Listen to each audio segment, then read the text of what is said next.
for the page number here. It's the last 4 verses of this section.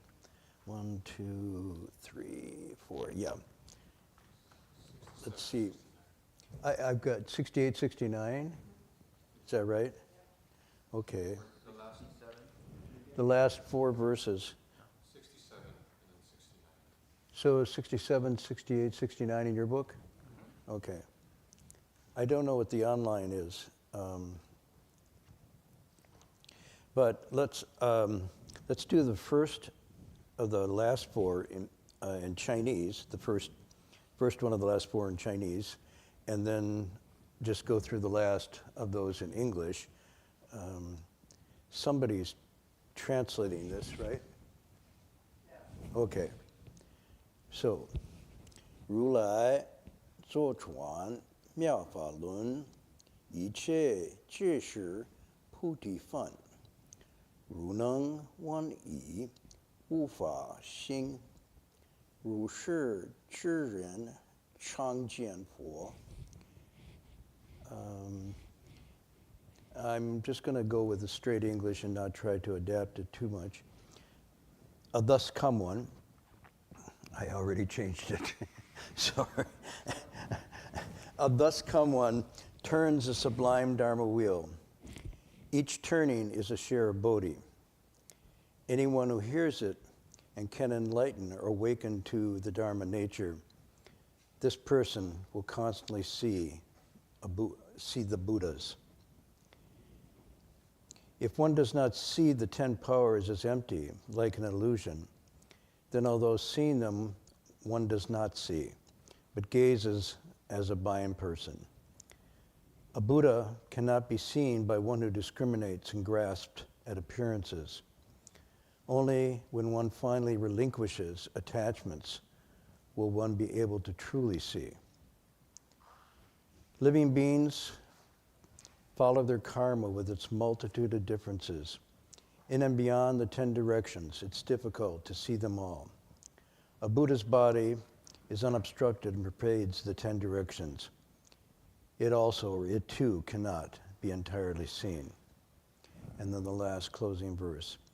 For example, in emptiness, there are limitless lands which pervade the 10 directions and neither come nor go. Their production or coming into being, dwelling, destruction, and extinction are all without a place of reliance.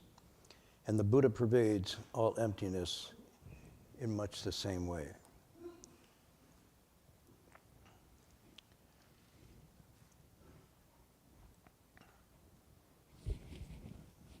So the turning of the Dharma wheel is just teaching, explaining the teachings, telling things as they really are, carrying on the teachings that come out of the canon. It also can be commentary as well. It can be done through words, it can be done through example, it can even be done with silence. In a sense, the 45 minutes we spend together before class, just sitting here, is a kind of turning of the Dharma wheel.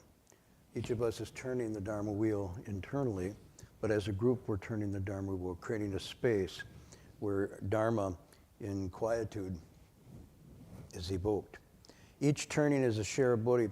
This is coming from another concept in the Avatamsaka, where Bodhi can happen in many different stages and kinds. It's not one kind of awakening. There's many kinds of awakening, from very simple, ordinary awakenings to very profound, up to Anuttara Samyak Sambodhi.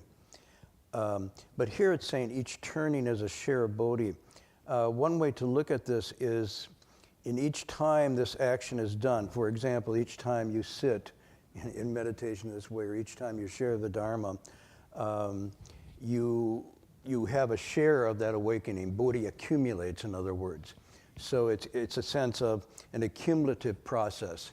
And the more that you do this, the more that this grows. I wouldn't say it's exactly like a piece of pie, but it's something like that. You're getting a share each time. Master's commentary on this is to turn the wonderful Dharma wheel in every way place is to plant the seeds for awakening and to reap the fruit of Bodhi, or the seeds for awakening that reaps the fruit of Bodhi. And then the share of Bodhi refers to the seed for Bodhi, and your own enlightenment is your share of Bodhi. So it's a wonderful image using the idea of seed and fruit and result, but also the idea of a kind of, almost like a career or a calling you devote yourself to. I know all of us do what we have to do to, quote, make a living until we die. Whatever. That's kind of a funny thing to think about, really. Often making a living takes the place of actual living, and that's a problem. But whether you're a left-home person or a lay person, young or old, this turning of the Dharma wheel can be done almost in any place and any time, simply by holding the precepts. I mean, it's the first stage of turning the Dharma wheel. Refusing to harm life, the practice of ahimsa, is turning the Dharma wheel. Showing patience under all kinds of circumstances, kindness, compassion, generosity, giving in a timely way. All of this, mutually supporting someone in difficulty, all of this is turning the Dharma wheel. And it can become a kind of hidden career. It's almost like an inner vocation that you have. Externally, we go through eating, sleeping, making money, paying taxes, which reminds me I have to do that this week. We do those things, but the real essence of who we are and what we do could be this turning of the Dharma wheel. And it's a way to think of, how do I center myself? I center myself in this career of turning the Dharma wheel, and all these multiple ways of doing it. And then my ordinary life, in a sense, becomes a complement to that. It becomes a support to that. Turning the Dharma wheel internally also can correct the external life. It can also balance and restore it to the right priorities and the right dimensions. So instead of just thinking these things as worldly and world transcending, you actually think of them as intersecting, intertwining. And then in the next verse says, anyone who hears it and can enlighten or awaken to the Dharma nature, this person will constantly see the Buddhas.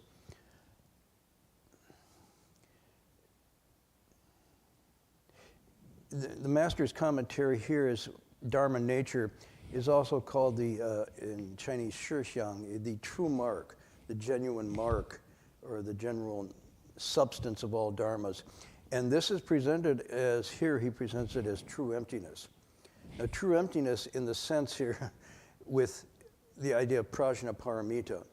So if you know the prajnaparamita, the Heart Sutra, which is a good thing to actually recite every day. I recite it every day, I've been doing it for years, and it just keeps opening and opening, even though it's very short. You can memorize it in 15 or 20 minutes. 15 or 20 days if you have obstacles, 15 or 20 years if you're really burdened, but 15 or 20 seconds if you're good roots. In any event, memorizing it both in Chinese and English and in Sanskrit, you can recite it, but it starts off by saying the Bodhisattva Avalokiteshvara, when practicing the perfection of wisdom, Jiao Zhen illuminated and saw through the practice of contemplation, then saw directly, illuminated and saw the five skandhas and saw that they were all empty, and then crossed over all suffering and difficulty. So somehow the emptiness here is referring to an elevated state of wondrous existence. It's not void and nothing. It's referring freedom from any kind of impediments, obstructions, confusions, and whatnot. So the true emptiness of the elimination of all the kleshas on ashrava is then the fulfillment of, and so we render it as emptiness on the side of getting rid of the obstructions and what isn't real. But the resulting flavor is an incredible fullness, and that's why it's called wondrous existence. Anyhow, this is what Master Hua is explaining here. Attaining nothing to attain, attaining nothing more to attain. In other words, completely full and content in one's own being. this is wondrous existence. And it's interesting, it's not thought. Okay, so when we did the Prajnaparamita, when Bodhisattva Avalokiteshvara was practicing the perfection of wisdom, he or she, Jiao Jian, didn't think, didn't read about, didn't write an essay on. Jiao Jian directly saw through the awakened heart or mind this. So the key here is not something you can think about, but it happens by itself when there's a total letting go of all false thoughts and all attachments. And that's why often you see in the text when it doesn't say here, but you get a sense that this Avalokiteshvara upon this moment was like, wow, like, wow. And you see it in other masters when they have this accomplishment or this attainment, this breakthrough, they'll say things like, how unexpected. And what that's saying is, it's so direct and so immediate and so true, it can't even be grasped by words and thought, and it's not something that they actually expected would happen. Hence, it's really true. Because if you're looking for it and expecting it, you're still projecting onto something, and you're making it into something that you get. So they always go, how unexpected.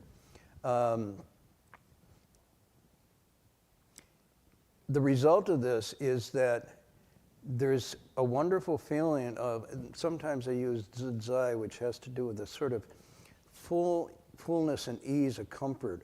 Master Wali would say, everything's okay, no problem. That was his English expression for this. But there's no more seeking or thirsting or anxiety or want or lack. No itch. No feeling like I'm not complete, I'm whole, there's something I have to get. It's just a wonderful completeness of one's being. That a person, it says, will be one who constantly sees the Buddha.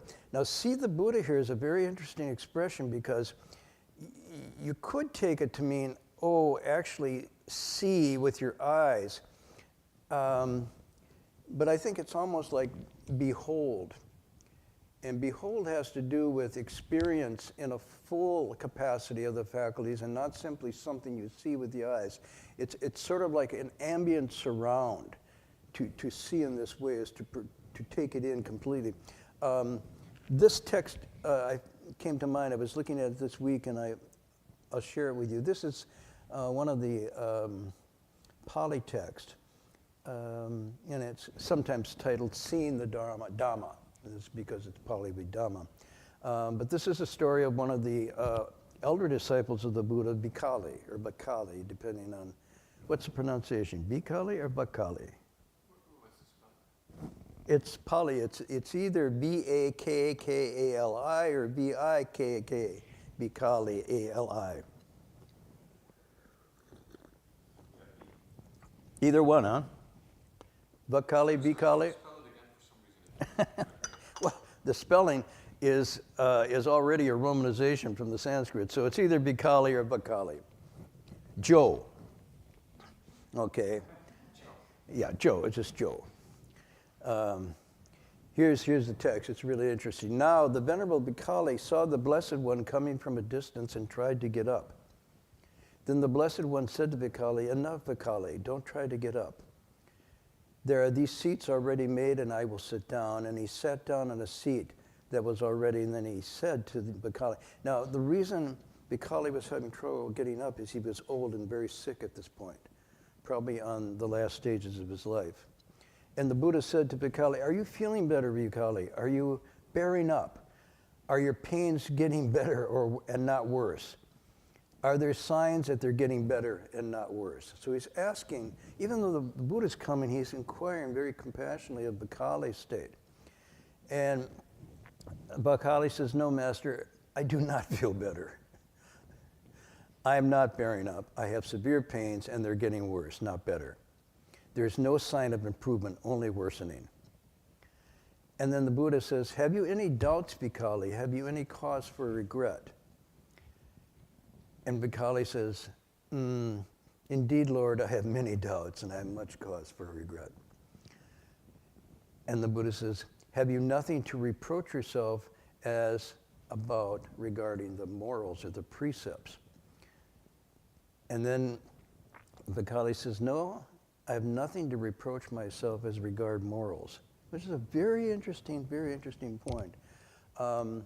This is a thing I experienced in my own, I'm not going to go into in great detail tonight, but my own passing and coming back was this is what's going on. In what holds us in this life and what goes from life to life is this cause and effect of ethical, moral behavior, conduct of body, speech, and mind. That's the glue. That's the substance of everything. Not how smart, not how much you acquired, not how much you lost, but really the ethical repository, your ethical storehouse. And so Macaulay says, I'm okay there. Well, a remarkable statement. Come on, this is really, whoa. Well then, Macaulay, says the Buddha, if you have nothing to reproach yourself about as regarding morals, you must have some other worry or scruple that is troubling you. And Macaulay says, for a long time, Master, I've wanted to come and set eyes on the Blessed One. He'd never been able to visit him directly. But I've not the strength and body to come and see the Blessed One. And here's the line I want to share. Enough, Macaulay. The Buddha stops him. And I think he's stopping him with, don't trouble yourself. Don't go down this road. What is there to see in this vile body? He who sees Dharma, Macaulay, sees me. And he who sees me sees Dharma. Truly seeing Dharma, one sees me. Seeing me, one sees Dharma. And this is that wonderful text. So if we go back to the line we just read, now that's from a Pali text, but here you have the idea where the Buddha says, such a person will constantly see the Buddhas. If one can see and awaken to see and enlighten to things as they are, the Dharma as it is, then a person will constantly see the Buddhas. So here you have a correspondence between seemingly sometimes represented as two different traditions, and yet they're talking basically about the same thing, that the Dharma is something that is beyond the person, but can be manifested through the person.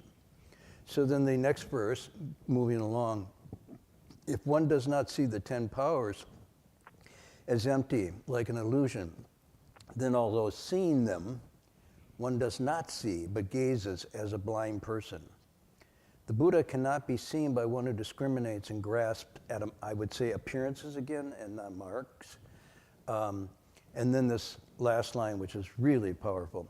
Only when one finally relinquishes attachments will one be able to truly see. I mean, this is one of those things I want to put up on not a bumper sticker, but I would. That would be a cool bumper sticker. If I could, yeah, but it's just a really quintessential expression of why is it that we cannot see things as they really are and cannot jiao jian, see through the 5 skandhas? It's because the attachments are like cataracts keeping us from seeing this directly. So when it says if one does not see the 10 powers, I don't think this is talking about just ordinary seeing, but I think it's sort of regarding, considering, rather than directly seeing. If one does not consider the 10 powers are empty, then although one might be able to see them manifest in some way, the commentary here says they're all manipulations of the discriminating or the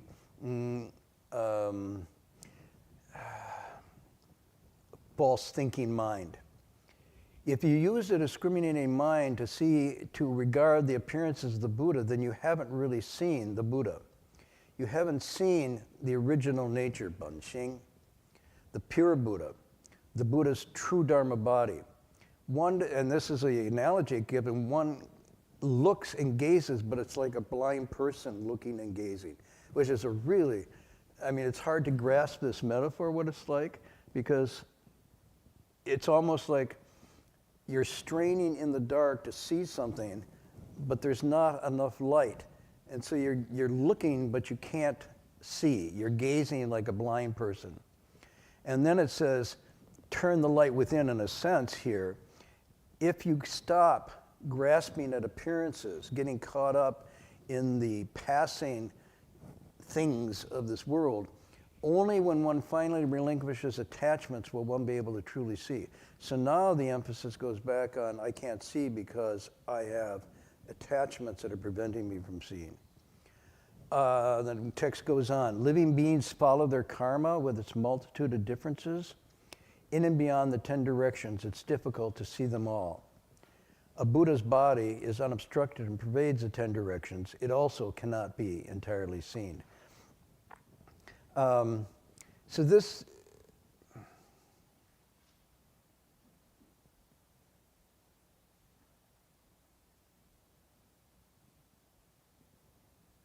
is that the last? No, that's the last one. Okay. So, sort of following on the theme above, relinquishing attachments one able to truly see, it's almost like, but, we could start this verse, however, living beings, instead of relinquishing their attachments and clearing their minds, get caught up in the flow of their karma. And so they follow their karma with its multitude of differences, and that karma can be throughout the 6 paths. So the karma can be hells, animals, ghosts, asuras, devas, and in the human realm. But even in the human realm, there's multitudes of differences. And so this is almost like incalculable how every person's situation, what they think, what they feel, what they see, what they experience, what they lose, what they gain, is all caught up in the matrix, in the network of karma, of everything that's been done, said, or thought throughout. It's not gone. It just has its consequences rolling on. So when it says here they follow their karma, means it's like a flow. It just takes us along. And as a result, first of all, it says it's very difficult to see them all, but the idea here is also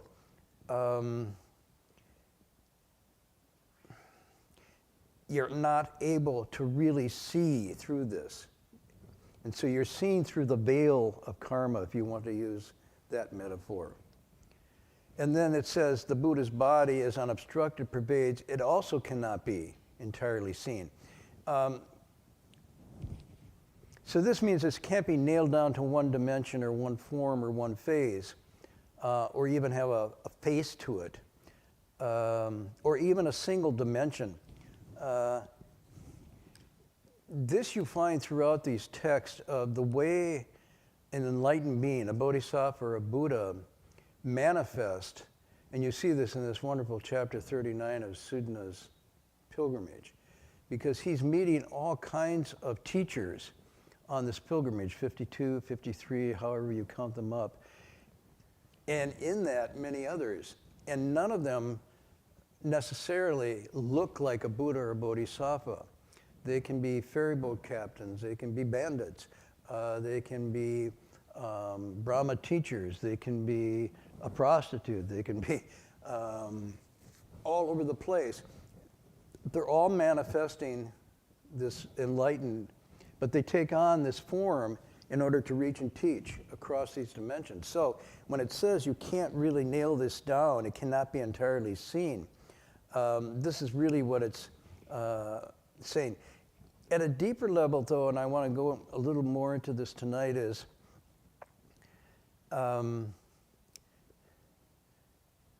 could be saying cannot be entirely seen because our seeing is very different depending on the karma. So even if a Buddha or a sage manifest were to walk in here now, each of us would see that being totally differently. Some of us would feel joy. Some of us would feel nervousness. Some would feel delight. Some would feel shame. Some would feel fear. Some would feel great relief. Some might not see that at all and just say, who's that? What's that about? I don't recognize. So it depends on karma and good roots. Those two things really then determine how we encounter or see. Even coming to a text like this means there's previous karma and good roots that allow this to happen. You don't just, go online and look for Buddha and then come up in Avatamsaka and you just enter it. I mean, even to look for Buddha or something already is a flow of good roots moving. So the good roots are in this dialogue, so to speak, with karma. Sometimes the karma, if it's wholesome, increases the good roots. And so there's an augmentation. But sometimes the karma, if it's not wholesome, competes with and erodes and withers up the good roots. And so this is this battle, in a sense, that we get involved with. Our good roots push us forward, bring us close to Dharma friends, bring us to these teachings, and then the karmic obstacles pull us back. And so often our movement in the way is this: 2 steps forward, 3 steps back, 3 steps forward, 2 back. It's a kind of solitary dance they don't teach at Arthur Murray School. But this is the movement. And then it goes on, it says, for example, in emptiness, now this is by analogy. By analogy, in empty space, in the total of emptiness, there are limitless lands. This means worlds. You could say planets, worlds. It could be Buddha lands, or it could be material earth type lands. They pervade the 10 directions and do not come and go. Their production, dwelling, destruction, and extinction are all without a replace of a reliance. The Buddha pervades all of emptiness in much the same way.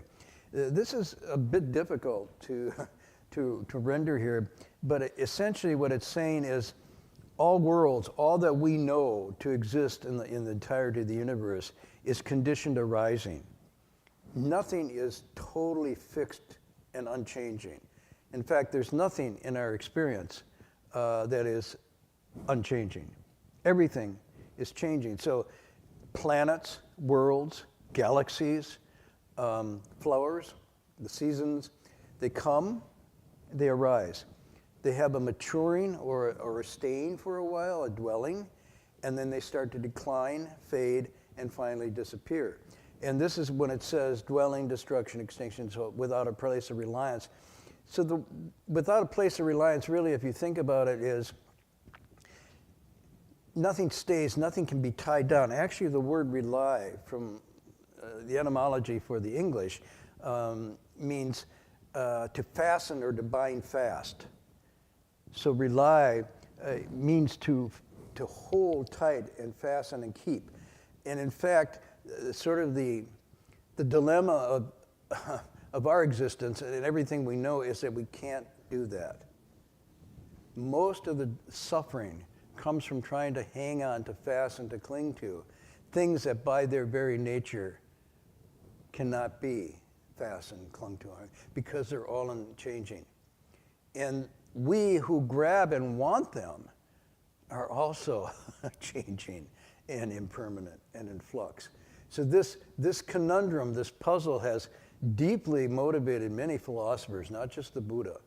Many philosophers start their inquiry with this observation. And it's an observation of things as they really are. No matter where you go, how you want to either nail down this as lasting and permanent, good luck. Sometimes I experience that. I just found a picture of myself from a few years ago. And I go, whoa, who dat? You know, it's like, I changed. I had my friend who's now passing away. He's 85, his birthday's tomorrow. But he's just hanging on by a thread. And I took him to dinner because as one gets old and like Vikali, there's few pleasures left. But with my mother and this friend of mine, a good dinner really makes a difference.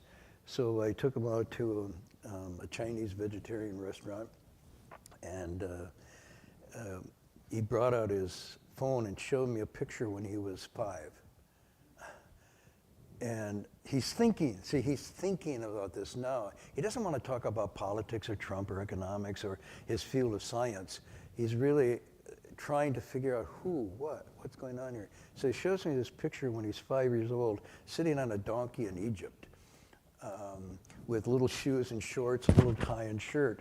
And then he shows me his basically his first grade class picture.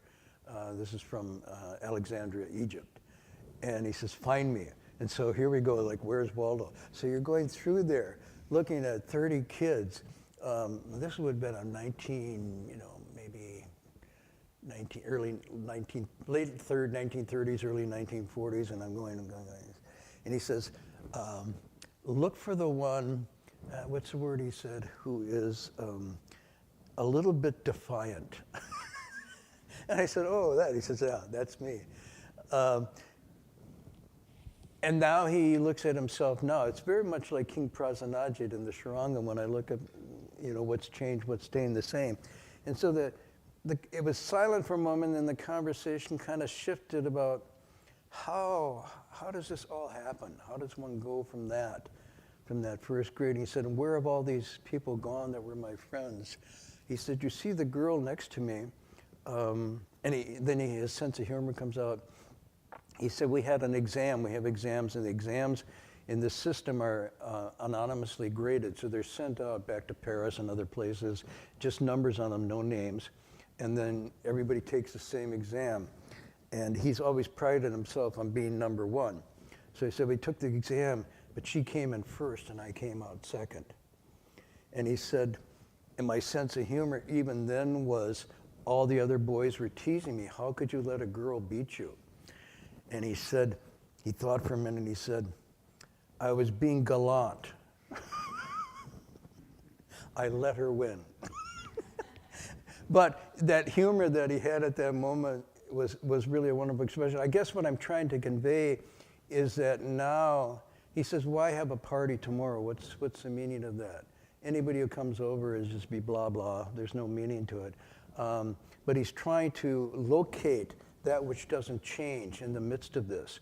And so still, with all his knowledge and all of his career and successes, he's coming back to this one universal problem of who is this? What happens to this when it fades and dies? Just interesting. I don't know why I digressed on that. Let me wrap up a little bit with this then and say some themes, not all the themes. And there's so many themes here. And these are the themes that I see, which are rather shallow, actually. If you had a real bodhisattva or an Avatamsaka patriarch, you would be blown away. But you got me, so here, bear with me. These are the themes that I see.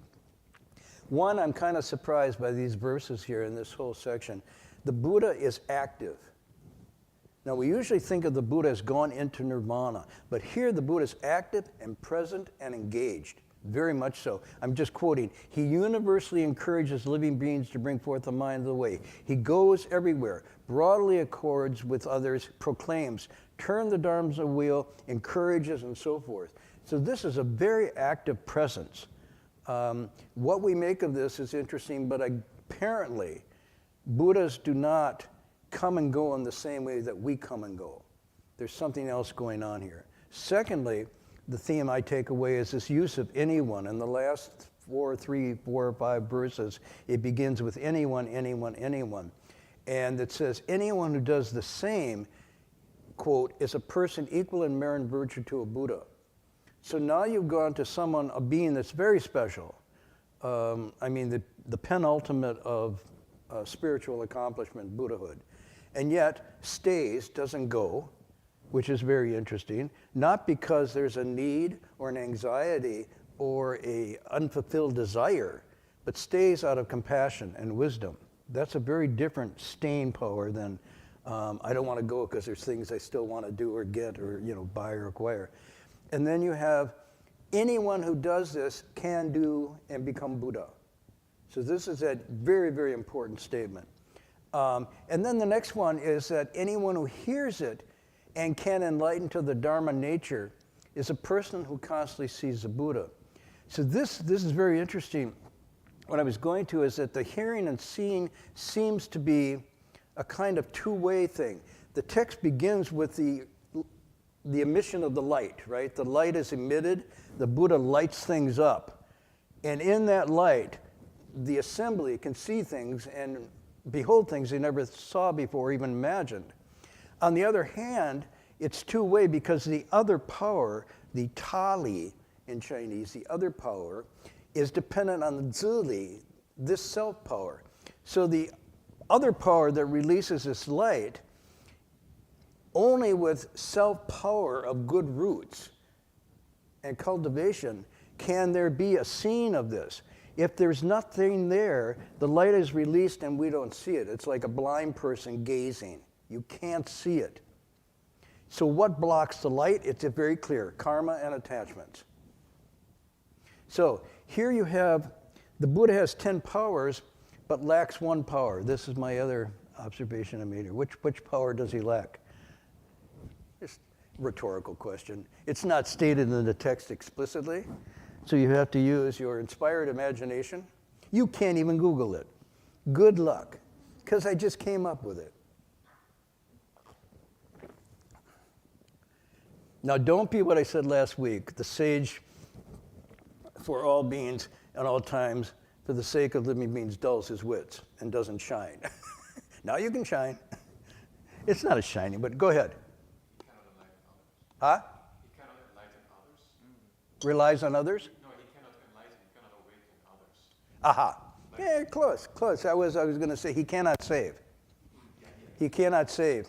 He can't, he can only encourage, inspire, teach, nurture, embody, exemplify, even scold. All of these can be done, but he cannot save, cannot make one a Buddha or Bodhisattva. And that's why there's all manner of expedient means, because that's the only thing that can be done. And I go back to that famous passage from the Dhammapada, no one liberates you but yourself, no one can, no one may. You yourself must walk the path. Buddhas, Bodhisattvas, sages only show the way. So in this passage, and sometimes this is why people have a little difficulty with this idea that this is a world religion, because there is no creator God in here, there's no savior. The highest spiritual being in here is mostly a teacher. A teacher. And the caution here is, I think there's a cautionary, is that the other power, if you get too caught up in it, worshiping it, supplicating it, pleading with it, bargaining, saying, I'll do this if you do this for me, Buddha or Guanyin, you start to go down a road of failure, a road of disappointment. Because the Buddha can only support a point.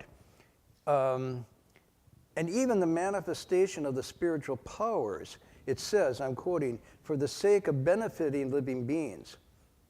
But again, the last verse cautions against attaching to that. Did we do the last verse? Yes, we did. That was the last verse, right? So it says, in regarding these powers, be careful not to attach to or rely on them. So I guess where I would go here is I'd say the Buddha Dharma is an education Dharma. It's a transformative teaching. I don't know if the Chinese is right, but like Fo Jiao is the Chinese for Buddha's teaching. If I could, I'd substitute Hua Jiao, Hua to transform, teach. And actually, when my teacher came to the West, came to the United States, he changed his name from Du Lun, which was crossing over wheel, to Xuan Hua. And that Hua is the transform. And Xuan is to proclaim or to teach. So he actually changed his name to correspond to these, what I think is the spirit of these passages here. That the student-teacher relationship is at the heart of this transformative learning. And even spiritual powers are just expedients. And that's because living beings, quote, follow their karma with a multitude of difference. So the karma, so to speak, is the creator. It's the creator in this. There's no single creator here. This world is not created. It doesn't say the Buddhas and Bodhisattvas create all these worlds or anything. They, later on in the text, it's really, these worlds manifest by the power of living beings' karma. They're sustained by living beings' karma. They go bad by living beings' karma. And they go extinct by living beings' karma. And then we create more. So this cycle of worlds and beings coming mutually into codependent arising is, on one hand, empty. It has no nature of its own. And yet it is generated by our karma. At a very simple level, what we're feeling and experiencing right now in this room, in terms of our desires, our wishes, our obstructions, All of this is the creation, the world that we've created from our karma. How that dwells or changes or disappears and becomes something else is also driven by our intentional actions of thought, word, and deed. This is very mature in the sense that it puts agency right on the lap of each and one of us. So yes, there seems to be great divine beings here, or let's call them enlightened beings, that are almost beyond the ordinary, and yet they came from the ordinary, and their interaction with the ordinary is just to stimulate and transform. So in a sense, we come full circle. The text begins with the releasing of light. It illuminates all these worlds for those to see, get a glimpse of the awakened state, but it ends with, you have to realize and make this real yourself. All the light, the spiritual powers, the expedients, the signs and wonders only show the way. They can't give the way. So that's where we got to. I was going to share a passage with you. Maybe a story tonight? You want another story tonight from the... Okay, I found an interesting story too. Let me do this one first. This passage, I just happened to be, I don't know why this guy, I forget how blessed I am. I can go on my computer and I can go to the Avatamsaka Sutra and find 2 or 3 translations, and I can enter a search word like light, and kaboom. Do you know, Xuanzang would have given his arm and leg to have this and his ability. And here we are, and we go, I don't know, should I go? It's kind of rainy. I'm going to go down the Avatamsaka Mountain. I'm going to the monastery tonight, hear the Avatamsaka. And Xuanzang's going over the Gobi Desert, over the Pamir Mountains, almost dying to get a couple passages of this. And here it's at our fingertips, and we're like, oh, well, maybe next Friday. It's like, anyhow, I feel like, what do you call it, an embarrassment of riches when I do this. But here I searched and I found chapter 30 of the Avatamsaka. I don't even know what chapter 30 title is, but let me share this with you. This is, one of the bodhisattvas is asking, and I'm reading it. This is not my translation, so please forgive when there's a couple clunks here that I would not use, but just get the spirit of this. May the Buddha show us enlightening beings and sentient beings according to our dispositions, according to our different mental capacities, different orientations, different perception, different languages, different attainments, different masteries, different stages, different purity of faculties. Whoa. May the Enlightened One show us across all of this our different purity of faculties, our different mental efforts, our different realms of thought. Focus on different qualities of Buddhahood and orientation towards various teachings. So on one hand, it's saying, may the Buddha work through this karmic net of all the ways that we set up. In other words, how we feel, how we think, how we react, how we even imagine. All of our emotions are karmically generated. It's not like it's actually in our will per se. There's a momentum, a habituation that's carrying. We can change it, but we come to it with these very much intact. And because of these differences, then the text says, because of that, those great disciples who were the best of the best did not see the magic of the Buddhas or of the light released, did not hear a sound, did not understand it, didn't realize it, didn't penetrate it, didn't fix their minds on it, did not even notice it, did not focus their attention on it. You could say could not. Did not observe it, did not examine it, didn't reflect on it, did not contemplate it. Why? And then it goes on to explain. I'm sort of jumping around. When the Buddha in the Jeta Grove released this light and purified this Buddha land, all realms in the 10 direction were purified likewise, appearing adorned, decorated, with the body of the Buddha clearly manifest. And then again it says, and why didn't the disciples see any of this? So this is critical for me. For example, the response you have when you read a sutra, maybe before meditation, after, before a 7-day retreat, after, different. Why is it different? The difference is because you've changed your fundamental faculties and orientation. So it says, why didn't the disciples see any of this? Because of a lack of corresponding roots of goodness. For they had not accumulated the roots of goodness conducive to such a vision of the transfiguration of all Buddhas, and they had not had the purifications of the array of qualities of the Buddhas in the 10 directions. They had not the various wonders of all Buddhas described to them by the Buddhas, and they had not established beings in supreme perfect enlightenment. In other words, they had not taught and transformed others. And so they didn't have the good roots at that point. They were not involved in the world. Excuse me. Everywhere engaged, nowhere attached. Not involved in the world means they lack compassion. And they had not instilled in others' minds the determination for enlightenment. And they were not capable of perpetuating the lineage of Buddhas. And they were not engaged in the liberation of all beings. And they had not exhorted enlightening beings to practice transcendent ways. And while they were involved in the world, they had not focused their minds on the stage of knowledge superior to all living beings, and they had not developed the foundations of goodness conducive to wisdom. This is from chapter 30. I rushed through it, but I want to get a feel for here. It's the reciprocal nature of what your vows to rescue, save all living beings, like the 4 vows, or the living beings are boundless, I vow to save them all, and so forth.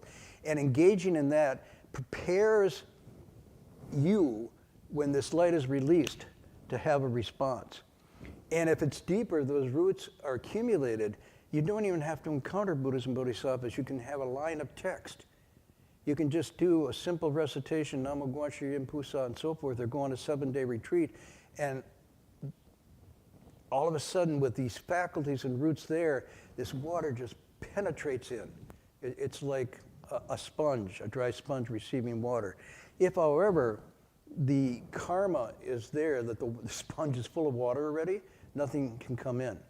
So this emptiness of squeezing that sponge out allows, I'm just playing with metaphors here, allows something else to come in.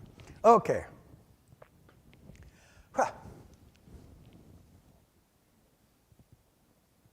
Speaking of, okay, now I'm going to digress again. Wow.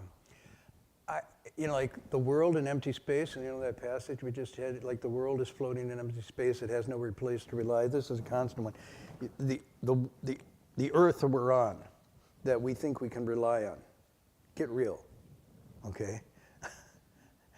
Not only are we sitting on earthquakes, or fires, or floods, or winds, luckily the rain stopped tonight. What if it kept going?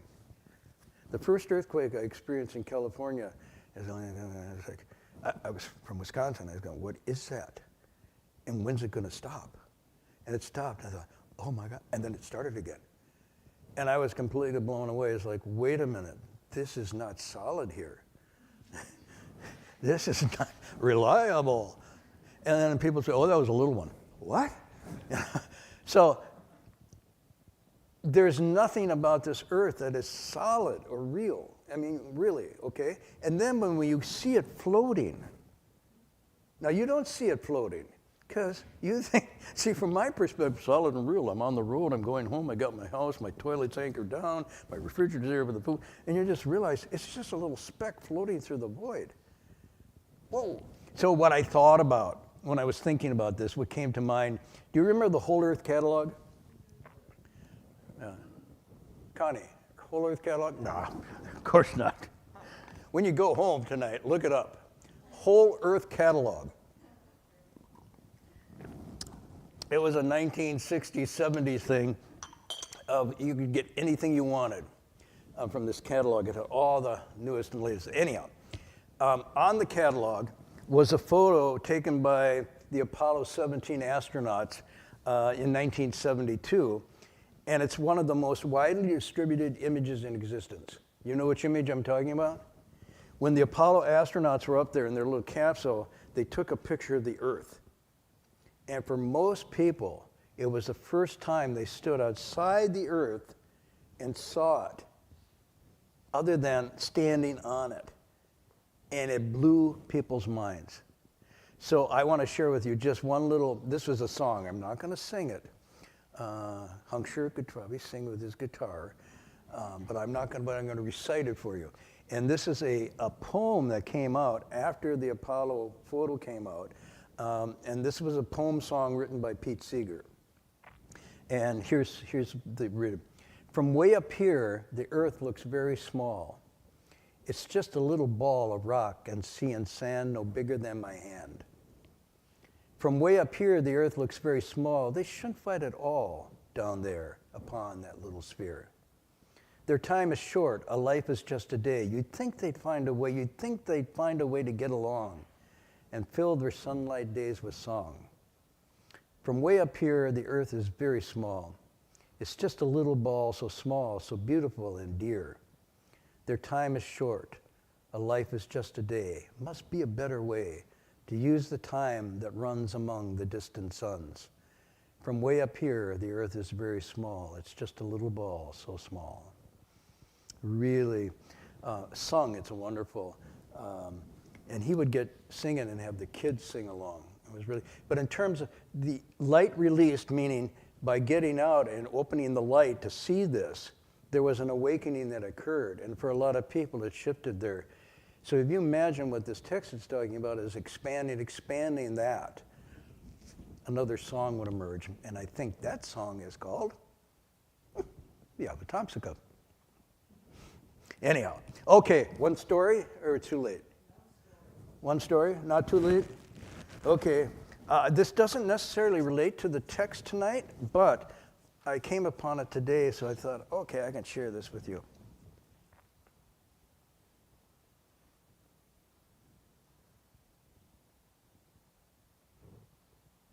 Yeah. So this is called Cowboy Bodhisattva. I gave it a title.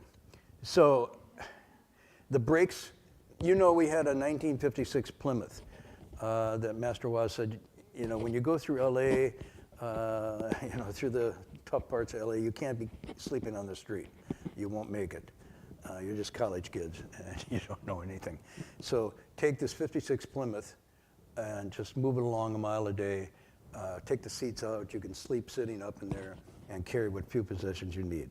So that was it. We had the 56 Plymouth. Well, somewhere down the road, I got a flat tire. The brakes were out.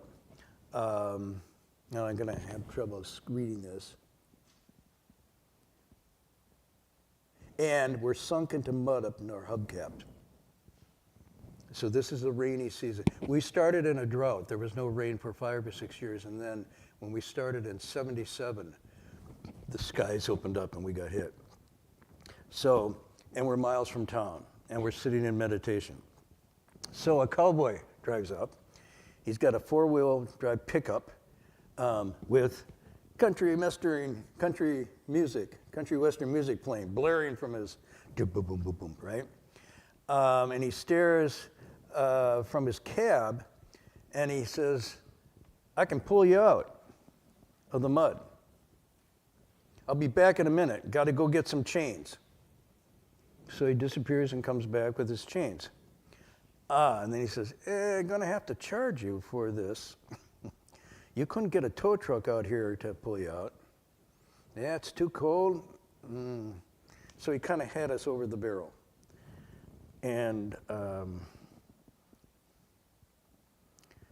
I said, well, we don't have any money. We're Buddhist monks. And he goes, no money? Everybody's got money. So he thinks we're lying. And he gets out and he's kind of looking at the car, looking around, looking at our clothes.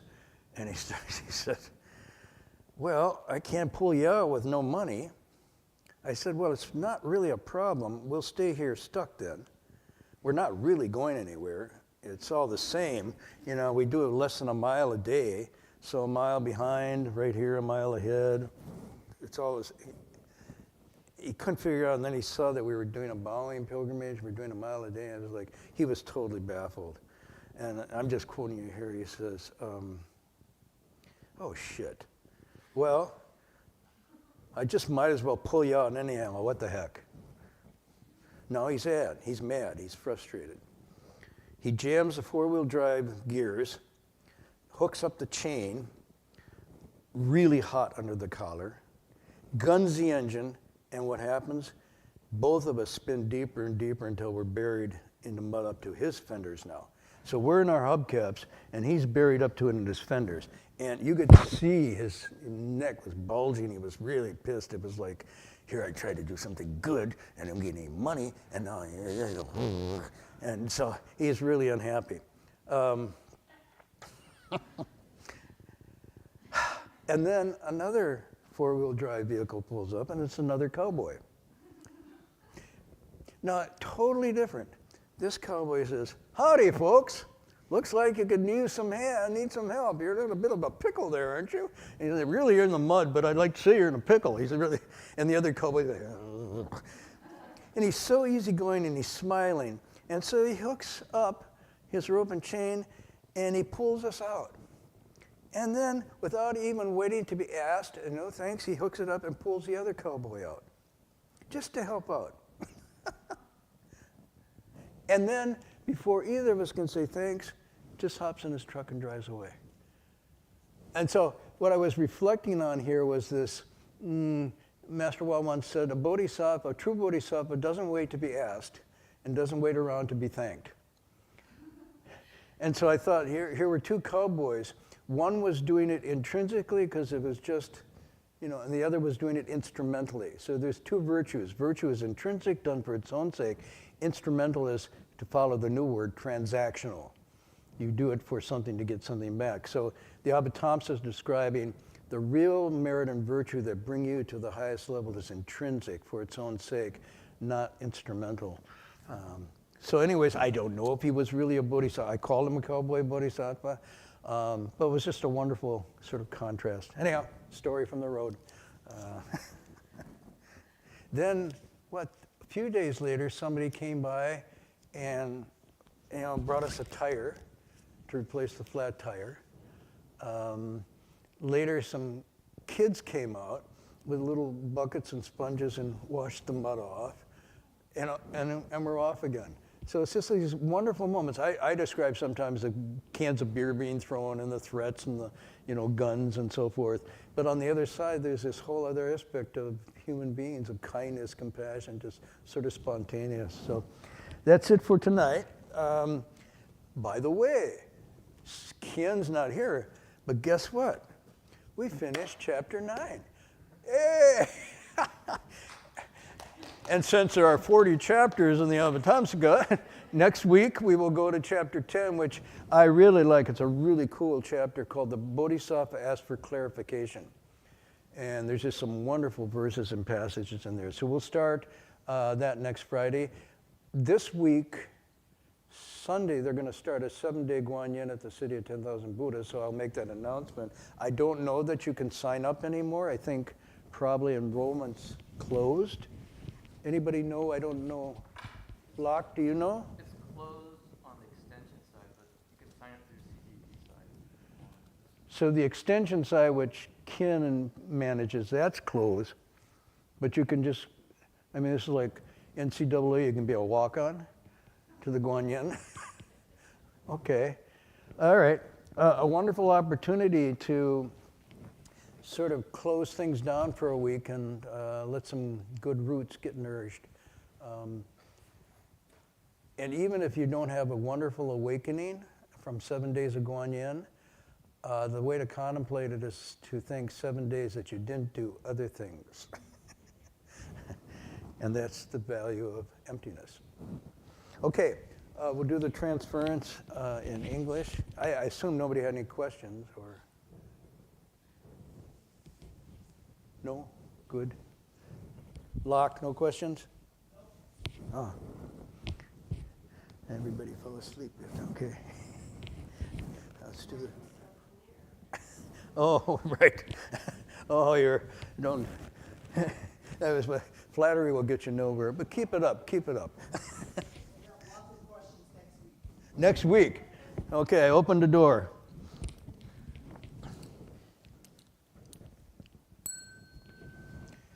May every living being, our minds as one and radiant with light, share the fruits of peace with hearts of goodness, luminous and bright. If people hear and see how hands and hearts can find in giving unity, may our minds awake to great compassion, wisdom, and to joy. May kindness find reward. May all who sorrow leave their grief and pain. May this boundless light dispel the darkness of our endless night. Because our hearts are one, this world of pain turns into paradise. May all become compassionate and wise. May all become compassionate and wise.